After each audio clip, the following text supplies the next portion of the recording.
الشكور العلي الكبير الحفيظ المقيت الحسيب الجليل الكبير الوكيل المجيد الواسع الحكيم الودود المجيد الباعث الشهيد الحق الوكيل القوي المتين الولي الحميد المحسن المبدي المعيد المحيي المميت الحي القيوم الواجد الماجد الواحد الأحد الصمد القادر المقتدر المقدم الآخر الأول الآخر الظاهر الباطن الوالي الدان الله التواب المتقين العفو الرؤوف ملك الملك ذو الجلال والإكرام الموفق الجنة الغني المغني المانع الضار النافع النور الهدي البديع الداخل الوارث الرشيد الصبور.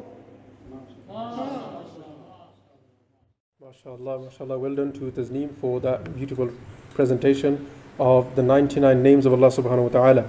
Allah subhanahu wa ta'ala says in the Quran, وَلِلَّهِ الْأَسْمَاءُ الْحُسْنَى فَادْعُوهُ بِهَا, that Allah has beautiful names, so call Him by those names. And there are hadiths as well that a person who memorizes the 99 names of Allah will enter Jannah. Subhanallah, what a great reward. And we should also remember, our teachers say that when we make dua to Allah, we seek different things. But if we actually study the 99 names of Allah, these are Allah's names, His qualities. And many a times the thing we are seeking can be found in the names of Allah subhanahu wa ta'ala. For example, if we are seeking forgiveness from Allah subhanahu wa ta'ala, Allah is Al-Ghafur. So when we seek forgiveness, we call Him by that name. Yeah?